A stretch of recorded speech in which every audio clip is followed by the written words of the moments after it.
Здравейте на всички! Искам да кажа съвсем накратко няколко неща относно една много важна тема. И това е грабването на църквата и второто пришествие на Господ Исус Христос. Напоследък има много разногласия по този въпрос. Съгласен съм, че е малко така деликатна тема, но вярвам, че този, който търси, намира. И аз лично вярвам в това, че грабването на църквата няма да бъде нещо тайно, а то ще бъде нещо велико, грандиозно и то ще се случи при второто пришествие на нашия Господ Исус Христос. Извадил съм няколко стихове, които ще ги прочита. Няма да се опитвам да ги разтълкувам, защото вярвам, че самите стихове сами по себе си говорят много ясно за това, какво има да се случва. И това, което искам да кажа по принцип е, че аз лично вярвам, че грабването на църквата и нашето прибиране при Господа ще бъде при Неговото пришествие. Няма да бъде тайно, а ще бъде при Неговото пришествие. Няма да се задълбочавам много по темата. Искам да прочета и ще започна от 1 Солунци 5 глава 23 стих. Там се казва така: И сам Бог на мира да ви освети напълно и дано се запазят непокътнати вашия дух, душа и тяло без порок при пришествието на нашия Господ Исус Христос. Тук се говори, че ние трябва да пазим нашия дух, нашата душа и нашето тяло. До кога? До Господното пришествие. Следователно това би означавало, че ние ще бъдем на земята през това време. Няма да бъдем на небето, ще бъдем на земята. Защо? Защото трябва да запазим духът, душата и тялото до Господното пришествие, така че ще си бъдем на земята. Следващия стих, 2 Петрова 3 глава 12 стих. Като очаквате и ускорявате идването на Божия ден, за който небето възпламенено ще се разпадне и нажежените елементи ще се стопят. Като очаквате и ускорявате идването на Божия ден. Тъй като очакваме този ден, следователно го очакваме на земята, няма да го очакваме на небето. Това е много ясно и точно казано. Като очаквате и ускорявате идването на Божия ден. Божия ден, това е второто пришествие на Господ Исус Христос. Изписано е на много места в Стария Завет, за Божия ден, за Господния ден. Няма да влизам в подробности. Като очаквате, казва, тъй като очакваме този ден, ние го очакваме тук на земята. Няма да сме на небето. И ускорявате идването на Божия ден. Ние чакаме да дойде този ден, така че тайното грабване някакси не се съвпада с тези пасажи, които чета в момента, тези стихове. И ще продължа напред. 1 Йоан 2 глава 28 стих. И така, дечица, стойте в него, когато се яви, да имаме дразновение и да не се посрамим пред него при неговото пришествие. Ще го прочита още веднъж. И така, дечица, стойте в него, като се яви, да имаме дразновение и да не се посрамим пред него при неговото пришествие. Доста ясен стих, който казва, че трябва да стоим в него, като се яви, да имаме дразновение, да не се посрамим пред него. Кога? При неговото пришествие. Така че ние стоим в Бога и чакаме Той да се яви. Очакваме неговото пришествие. Очакваме Той да се яви. Тук се казва, че като се яви, да имаме дразновение, да не се посрамим пред него. Тук не става въпрос за тайно грабване. Тук става въпрос за явно грабване, който Господ Исус ще дойде, ще изпрати ангелите си и ще съберат всички Негови избрани светии от четирите краища на земята. При Неговото пришествие. 1 Йоан 2 глава 28 стих. Ще продължа нататък. 2 Солунци 2 глава, 1 стих.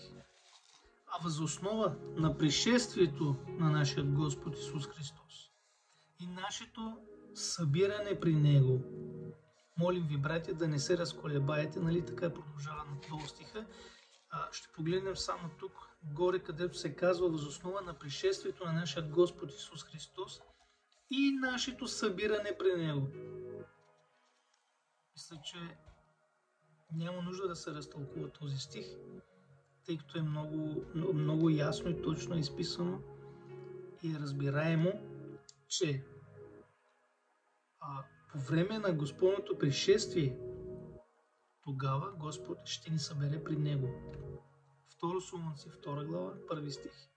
Въз основа на пришествието на нашия Господ Исус Христос и нашето събиране при Него. Значи нашето събиране при Него кога става?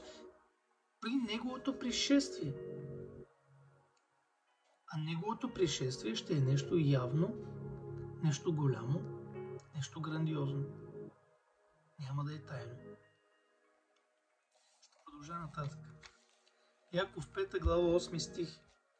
Бъдете и вие търпеливи и укрепете сърцата си, защото Господното пришествие наближи. Бъдете вие търпеливи. Тъй като ни заръчва тук апостол да бъдем търпеливи, това означава, че сме на земята, не на небето. И укрепете сърцата си, защото Господното пришествие наближи. Защо се казва да укрепим сърцата си до Господното пришествие? Защото през цялото това време, до Господното пришествие, ние ще бъдем на земята и ще очакваме Неговото завръщане. И то няма да е тайно, а ще бъде явно и велико събитие. Продължавам нататък. 1 Солунци, 4 глава, 16 стих. Понеже сам Господ ще слезе от небето с команда, с глас на архангел и с Божия тръба, и мъртвите в Христос ще възкръснат първи. Така, тъй като и на други места е казано и описано, че няма да предварим починалите, първо те ще възкръснат и всички, които сме останали живи, казва Божието Слово, ще се изменим и така ще посрещнем заедно Господа във въздуха. Това е важно да се отбележи, че възкресението на мъртвите няма да бъде тайно. Това няма да бъде тайно събитие. От това ще е едно от най-великите, може би най-великото събитие, което ще се случи подред. Мъртвите в Христа ще възкръснат. И всички, които са останали живи, ще се изменят и така ще посрещнат Господа. Кога? 1 Солунци 4.16. Понеже сам Господ ще слезе от небето. Той казва, ще слезе от небето. Не казва, че това ще се случи тайно, докато спиш или докато работиш. Изведнъж просто дим да те няма.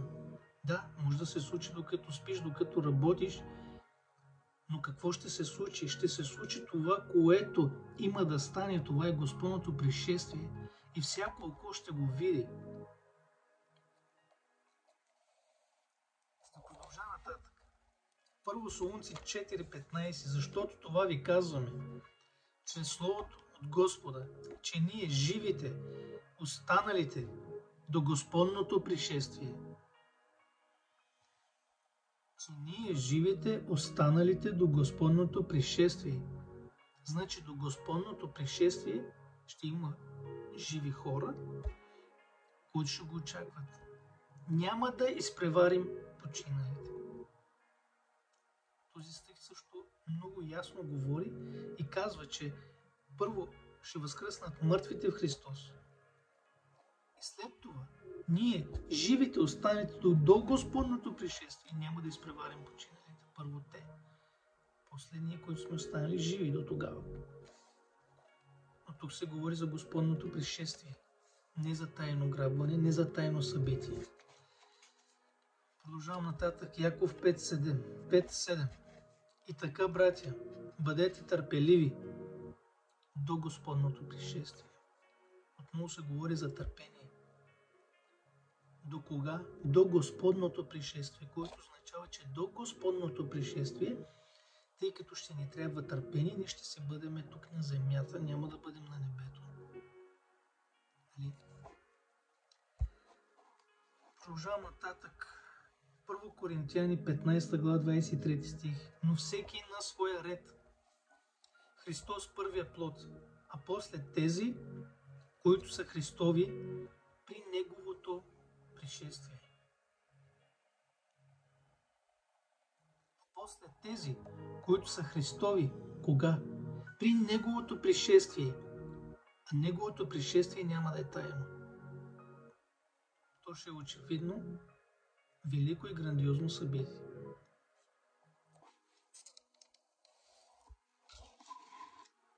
Второ Солунци, 2 глава, 1 стих. А въз основа на пришествието на нашия Господ Исус Христос и нашето събиране при Него. Тук се говори за нашето събиране при Него. Въз основа на пришествието на нашия Господ Исус Христос и нашето събиране при Него. Сега, някои хора казват, че това са две различни неща. Нашето събиране при Него ще бъде тайно, а пришествието на Господа ще бъде явно. Да, но 2 Солунци 2 глава 1 стих пише: въз основа на пришествието на нашия Господ Исус Христос и нашето събиране при Него. Тук разбираме, че тези две действия се случват в едно и също време. Пришествието на нашия Господ Исус Христос и нашето събиране при Него.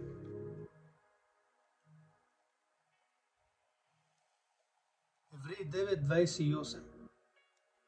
Така и Христос беше принесен веднъж, за да понесе греховете на мнозина, и ще се яви втори път, без да има работа с грях, за спасението на онези, които го очакват.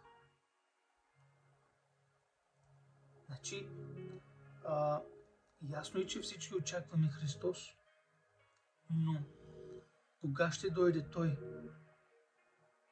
Ще се яви, казва, втори път, за втори път, без да има работа с грях, за спасението на онези, които го очакват. Какво означава това? Че при Неговото пришествие, при второто му пришествие, Той ще дойде, за да спаси онези, които го очакват. Пак казвам, не се опитвам да разтълкувам, нито да влизам надълбоко в стиховете, просто ги чета и то се подразбира от само по себе си. Нали? Откровение на Йоан, 14 глава, 12 стих. Тук е нужно устояването на светиите, на тези, които пазят Божиите заповеди и вярата в Исус. Тук е нужно устояването на светиите и на тези, които пазят Божиите заповеди и вярата в Исуса. През това време, в който ние ще бъдем долу на земята, не на небето, ще бъдем долу на земята. И търпението и очакването ни е на земята, не на небето. И когато се яви човекът на греха, Антихрист, хората, които пазят Божиите заповеди и вярата в Исус, ще бъдат на земята. И за това е изписано и казано, че тук е нужно устояването на светиите и на тези, които пазят Божиите заповеди и вярата в Исус. Някои казват, че тук става въпрос за материалния Израел. Не съм съгласен с това. Защо? Защото тук ясно и точно е изписано и казва: тук е нужно устояването на светиите. Кои са светиите? Светиите са онези, които пазят вярата в Христос. Без значение дали са евреи, дали са българи, турци, арменци, американци и така нататък. Светии и на тези, които пазят Божите заповеди и вярата в Исус. Едно кратко пояснение. Може би някой ще каже, но ти не си пастор, нито си проповедник. Защо трябва да говориш за това? Ами аз съм човек, който вярва в Бог. И мисля, че имам пълната свобода и право да говоря Божието Слово. А всеки сам може да прецени в какво да вярва и в какво не. Нека всеки да размишлява правилно върху Божието Слово. Бог да ви благослови.